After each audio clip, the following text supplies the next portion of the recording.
Uh, my good sister here, and I'm happy she's back. You know, Parliament must always be very kind to their colleagues. We had a similar incident one time, and Manzo will know when and Joyce, when Honorable Wandai was sent for 6 months. And the following day, we agreed that we reduce the charges to 1 week for him to come back. So I want to thank the Senate for bringing back my sister. Yes, security of the health data, the data of the Kenyan people. And I want to say that's the very important thing that we have dealt with in these regulations and even in the subsequent act. And we are fully aware that the optimal use of the system will be premised on trust. Health data security is very key, very important, and is a very core component of the comprehensive and integrated health information system. We call this digital health information superhighway. And in compliance, all that we did, we have complied with the Data Protection Act. The Data Protection Act, if you read it, protects each and every citizen in our country, his data. So there was no way we could build this system without looking at the law that was passed by Parliament in terms of protection of the data. So the Data Protection Act of 2019, a comprehensive data protection impact assessment reports were done, which we can share with this committee.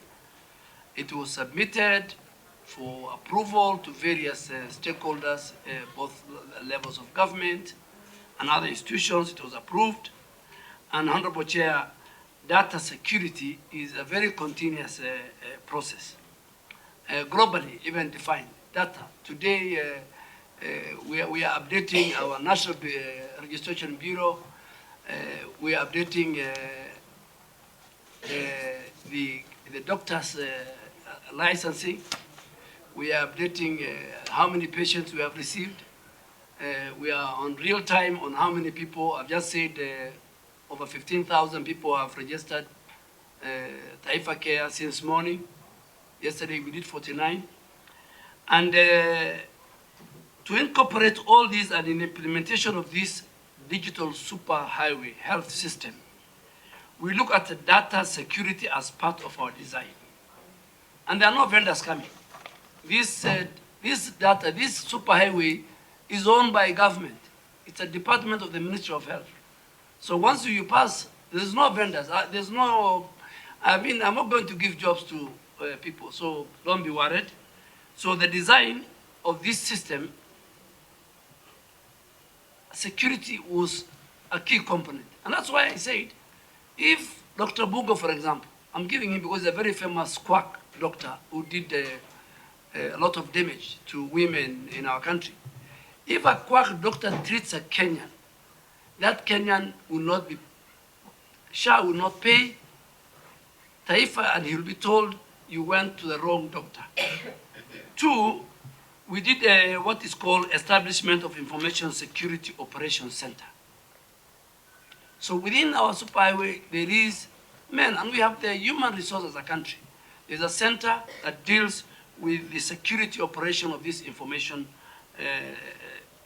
we are establishing. Then we have established the Kenya Data Governance Framework. Health data shall be governed through 3 principles: protect the people, promote their health value, and you prioritize their equity under protect people principle. So data security, I want to assure this committee, the chairman and the honorable senators and the country at large, is a very important, and our data security is a core component of our superhighways.